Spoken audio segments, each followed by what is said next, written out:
West Africa Democracy Radio. 94.9 FM Dakar.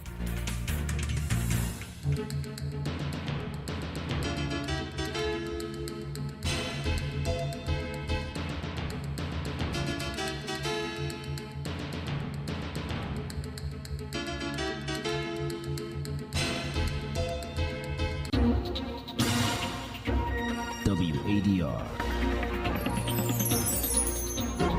promoting dialogue. It's 6 p.m. in Dakar and Conakry. Good evening and welcome to Newslink, coming live on West Africa Democracy Radio 94.9 FM in Dakar, Senegal, and around the world at wadr.org. We're also live on YouTube and on Facebook. My name is Atiye Winimbila. Let's start with the headlines. The fourth session of the Senegal-Gambia Presidential Council gets underway in Dakar. President Tinubu calls on Nigerians to embrace unity as the country celebrates Democracy Day amid socio-economic difficulties. The generation of June 12 secured democracy. Our generation must secure prosperity. Also in the bulletin, Niger introduces tougher penalties for same-sex relations under the new penal code criminalizing homosexuality.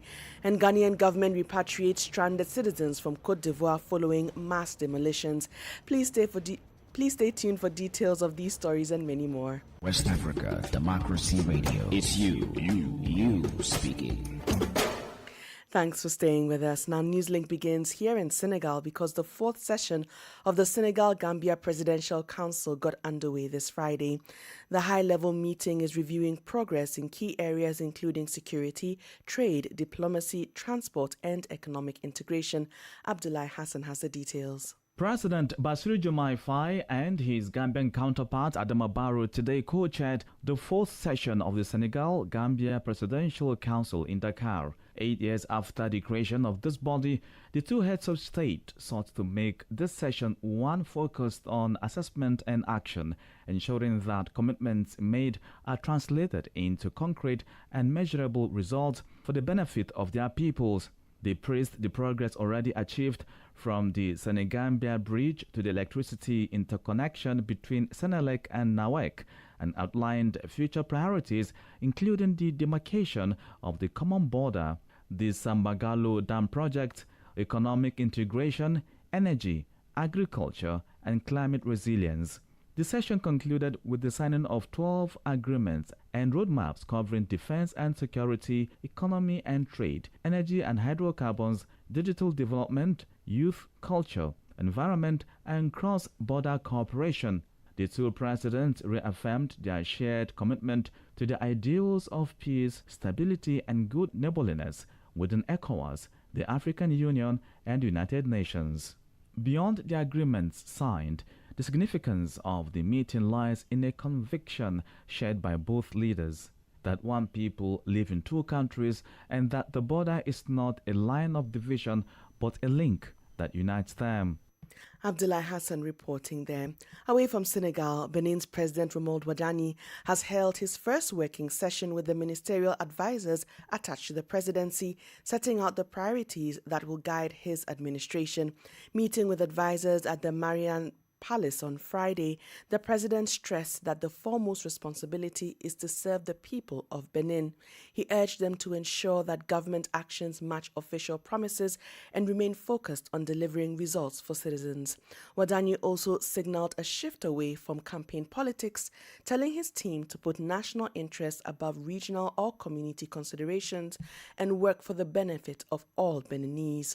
The inaugural meeting comes just days after the second phase of the president's regional diplomatic tour, which took him to Senegal, Mali, and Guinea-Bissau.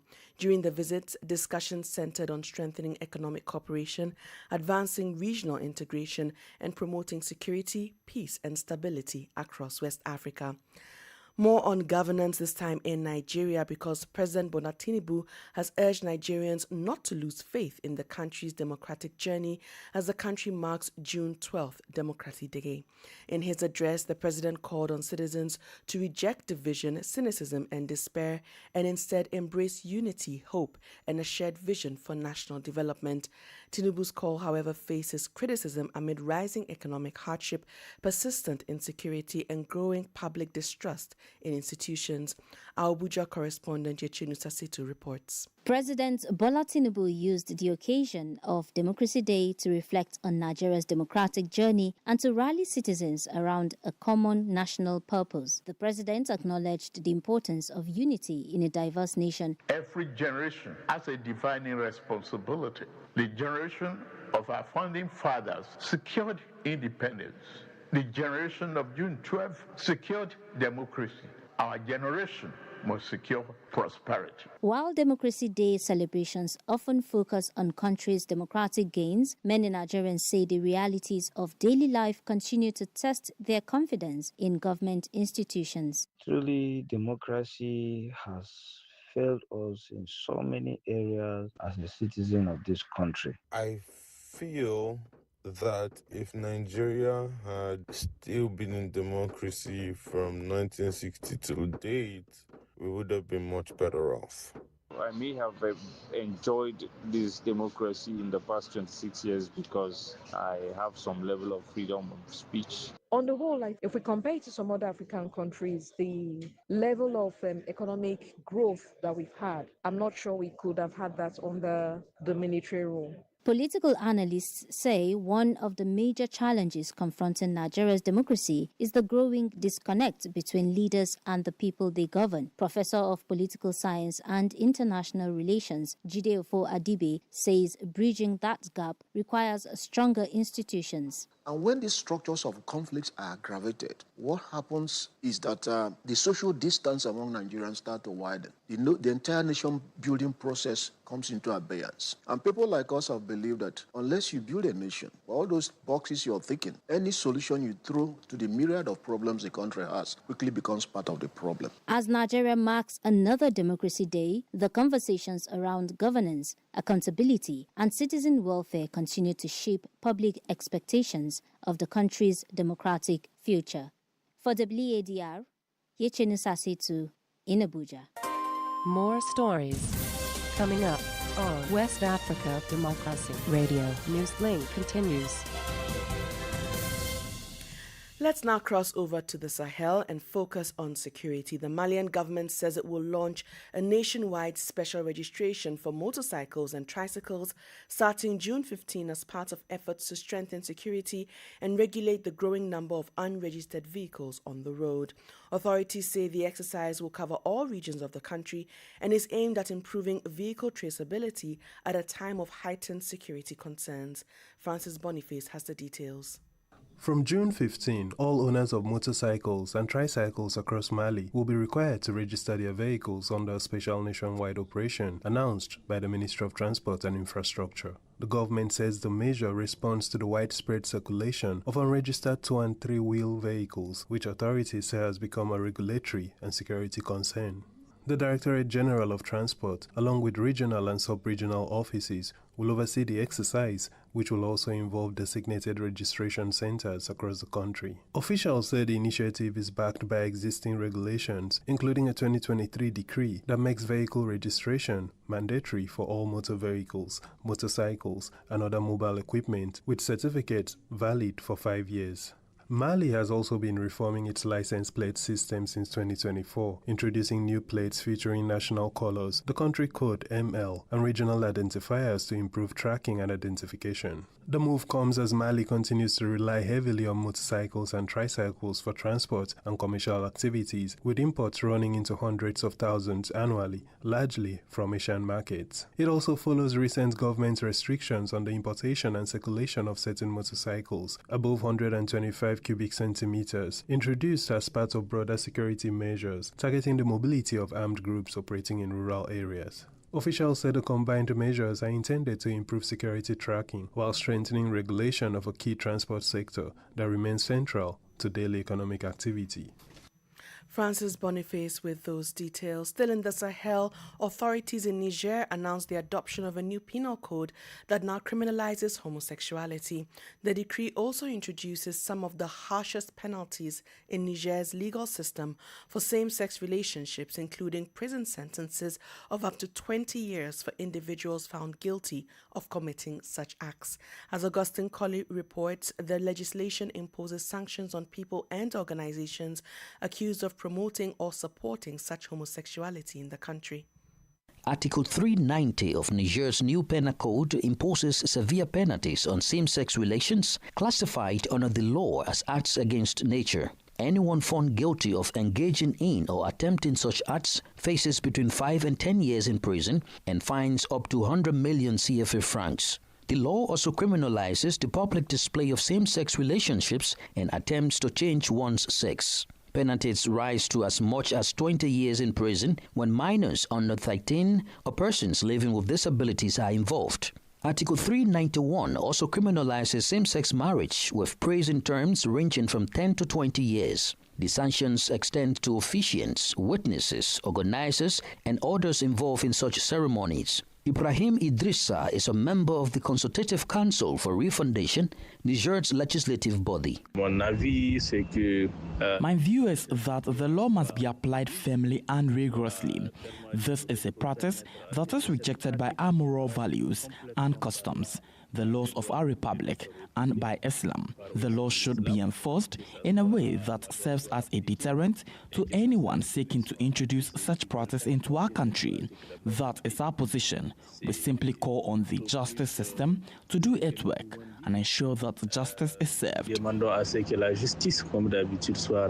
The new code also targets individuals and organizations accused of financing the promotion of same-sex relations. It further bars judges from granting suspended sentences or considering mitigating circumstances for those convicted under the law.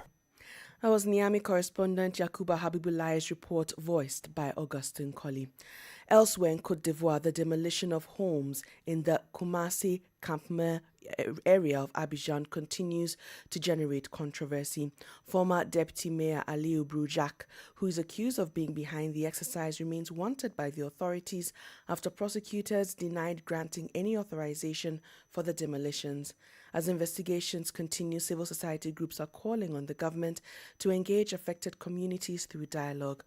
Abraham Cisse, who is Communications Officer of the Convention of Ivorian Civil Society, explains the group's position. The authorities must urgently engage in constructive dialogue with the affected communities and civil society actors. Such engagement is essential to finding a balanced solution that addresses security concerns and urban development while safeguarding the right and welfare of the people. We therefore call on the authorities to put in place clear mechanisms for compensation, where possible, as well as the relocation and resettlement of affected families, particularly the most vulnerable. While development is important, it should not come at the expense of the fundamental right of citizens. Our hope is that meaningful dialogue between the affected communities and authorities and civil society organizations will lead to a fair and balanced solution, one that ensures those affected feel heard, protected and adequately supported. Abdrahman Cisse is the Communications Officer of the Convention of Ivorian Civil Society. Meanwhile, in Ghana, the government says it is repatriating more than 300 citizens stranded by these mass demolitions. The affected Ghanaians lost their homes and livelihoods after the structures in the municipality were pulled down.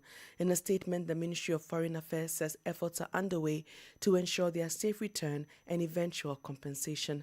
Nade Tete has the details. The government of Ghana has begun the repatriation of 327 Ghanaians affected by an ongoing demolition exercise in the Port-Boué municipality of Abidjan, Côte d'Ivoire. According to a statement from the Ministry of Foreign Affairs, many of the affected nationals were residing in communities targeted by the demolitions and were left stranded after losing their homes, sources of income and access to accommodation. The ministry says 228 returnees arrived in Ghana on Thursday, June 11, while arrangements have been completed for the remaining Ghanaians to return home today, Friday. Government says it has provided buses and trucks free of charge to transport both the returnees and their belongings back to Ghana safely. The Foreign Affairs Ministry also revealed that Ivorian authorities have indicated their willingness to compensate those affected by the demolition exercise. It added that Ghana's diplomatic mission in Abidjan will continue engaging with authorities to ensure the promised compensation reaches the victims. The government says it remains committed to the welfare and protection of Ghanaians abroad and will continue supporting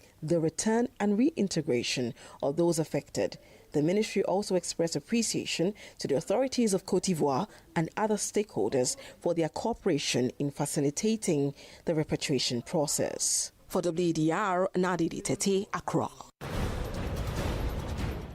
You're listening to Newslink on West Africa Democracy Radio 94.9 FM in Dakar, around the world at wadr.org. We're also streaming live on Facebook and on YouTube. Here's a reminder of our top stories. The fourth session of the Senegal-Gambia Presidential Council gets underway in Dakar. President Tinubu calls on Nigerians to embrace unity as the country celebrates Democracy Day amid socio-economic difficulties. Niger introduces tougher penalties for same-sex relations under new penal code criminalizing homosexuality. And Ghanaian government repatriates stranded citizens from Côte d'Ivoire following mass demolitions. Still ahead in the news, we have guest interview and sports. Do stay. Fresh and breaking news all the time. Hear it first as the news breaks, only on West Africa Democracy Radio. Newslink continues. Thanks for staying with us. Now, ActionAid International has marked 54 years of global advocacy and development work with a high-level event in Dakar. The gathering brought together policymakers, development partners, civil society leaders, and community beneficiaries to reflect on the organization's impact over more than 5 decades. Discussions focused on ActionAid's efforts to advocate human rights, gender equality, climate resilience, and social justice, while highlighting the continuing challenges facing vulnerable communities across West Africa. Veronique Njai completes the story. For many stakeholders, the event was an opportunity to reflect on how ActionAid's interventions have transformed lives. Daysar is a beneficiary from Senegal's Saloum region. ActionAid has helped us because we are from an area deeply impacted by the effect of climate change. It caused us so many problems, and irregular migration was seen as the only way to better our lives. ActionAid helped us realize that migration should be done legally through sensitization and aid for the young people. Aja Antanjai is also a farmer and beneficiary from Senegal's Tambacounda region. The women in my community are very thankful to ActionAid. They have helped us know about our rights as women. This includes what gender-based violence is, the role women can play in society, the autonomy of women, access to land, access to seeds, and so forth. While celebrating these successes, ActionAid says significant challenges remain. ActionAid Senegal Country Director Kaita Silla stressed the need for greater support for women's rights organizations, especially in the Sahel. We are thinking more and more how to creatively fund women's rights organizations, rights organizations generally, for them to be able to do their work. And the funding will include also providing the safe space for them to be able to continue to do the work. As the organization reflects on more than 5 decades of work, ActionAid International Secretary General Ato Larok says it's a time of reflection for the organization. We are telling our story of success. We are telling our story of challenges. We are telling our story of triumphs and trials. But most importantly, we are telling our story of the future. As ActionAid marks its 54th anniversary, the organization says it remains committed to supporting communities in shaping a more inclusive and sustainable future.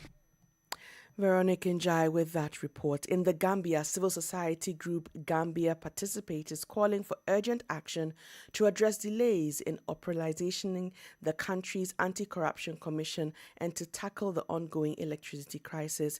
The organization says commissioners approved by the National Assembly have yet to be sworn in, slowing efforts to strengthen accountability and fight corruption. It also warns that persistent power outages continue to disrupt households, businesses, and public services services across the country. Gambia Participate is urging authorities to activate the commission without further delay and implement lasting solutions for the nation's energy challenges. WADR Sandonal Mendy gives us the details. Speaking at a press conference on Thursday, Gambia Participate noted that 3 anti-corruption commissioners confirmed by lawmakers in December 2025 have yet to be sworn into office, preventing the commission from becoming fully operational. The organization urged the government to expedite the process. It also called for urgent measures to address the country's worsening electricity challenges, warning that prolonged power outages continue to affect livelihoods and economic activity. The group says both issues required immediate government action. Marnyang is founder of Gambia Participate. All the public statements that is given by the government that this is mere technical problem. It's not a mere technical problem. This is utter result of negligence and corruption. Not an allegation, but proven utter negligence and corruption. At least if it's coming from civil society, they will say these are just noisemakers. If it's coming from you, the journalists, they will just say these are oppositions.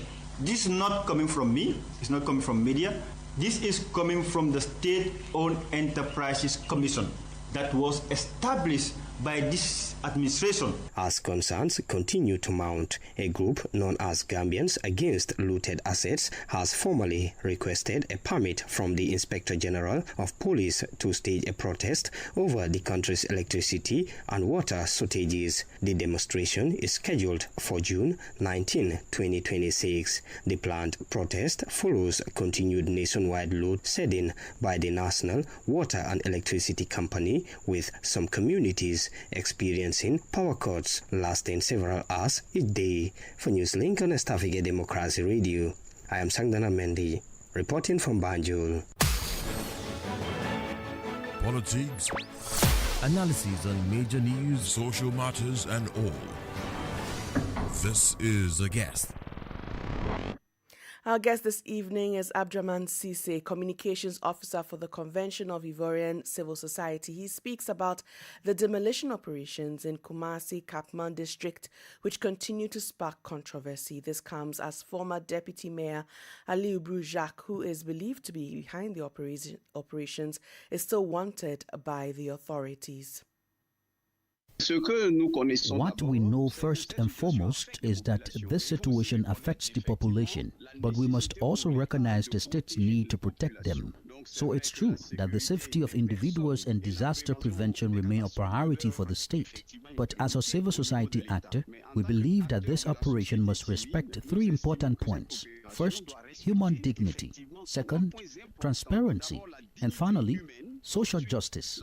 Therefore, the affected populations, those concerned by this situation, must be informed beforehand. We must therefore seek to truly understand them, then advance and support them throughout the process.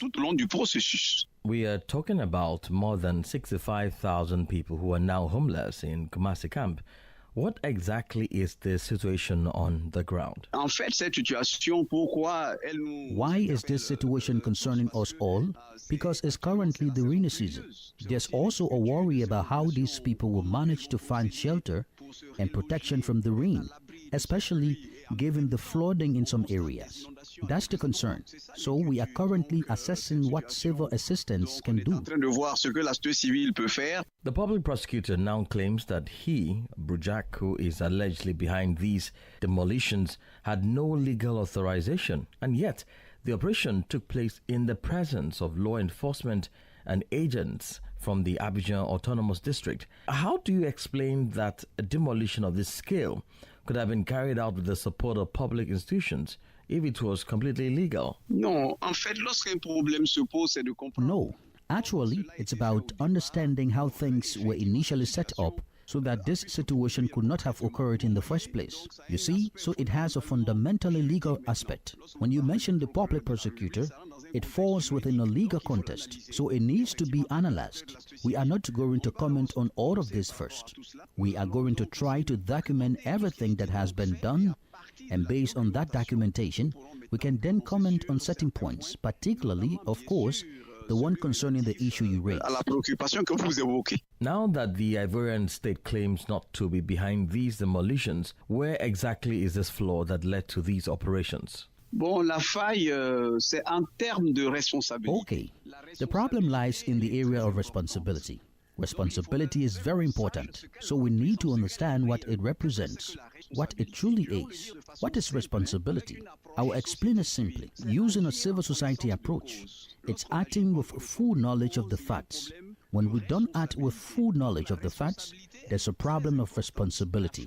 So responsibility is very important. So if everyone properly assumed their responsibilities, acting with full knowledge of the facts I have indicated, then we certainly wouldn't be in this situation today. Abdraman Cisse is Communications Officer for the Convention of Ivorian Civil Society. The World Cup kicked off yesterday with intriguing matches. However, some players and coaches have a date with history in this edition. Several records could fall in this World Cup, and some have been held for decades. Among the players who can make history is Cristiano Ronaldo. Features prominently at 41 years old. He continues to defy time. Abdullah Hassan joins me in the studio to tell us about this. Abdullah, what are we looking at right now? Very well, Atewin, and good evening to you and our listeners out there. Now, like you rightly stated, if the Portuguese striker scores during this tournament, he will become the oldest goal scorer, Atewin, in the history of the World Cup. A record currently held by his compatriot Pep, who scored at the age of 39 in the round of 16 against Switzerland at the last World Cup in Qatar. But Ronaldo is not the only veteran in search of a record in this current tournament. Luka Modric and Bosnian striker Edin Dzeko, both 40, are also in the running. I have a bias. I'm sure our listeners also have biases, but we do hope that one of the GOATs does emerge, the oldest GOAT perhaps in the World Cup. Okay, Lionel Messi, another GOAT, is another legend that we're talking about here, the greatest of all time for many. Tell us about the history that he may make. Very well. Now, with 13 goals in the World Cup, he's only 3 goals away from Miroslav Klose's record. In 2014, the German dethroned Brazilian striker Ronaldo in Germany's crushing victory over Brazil 7-1 in the semi-finals. However, the Argentine has a serious competitor who is Kylian Mbappe. Exactly. And he's only 27 years old. And so far, the Frenchman already has 11 goals in the World Cup. Amazing. So the two players could also find themselves in another battle, that of the number 1 of finals played, and Brazilian Carrefour played 3 of them.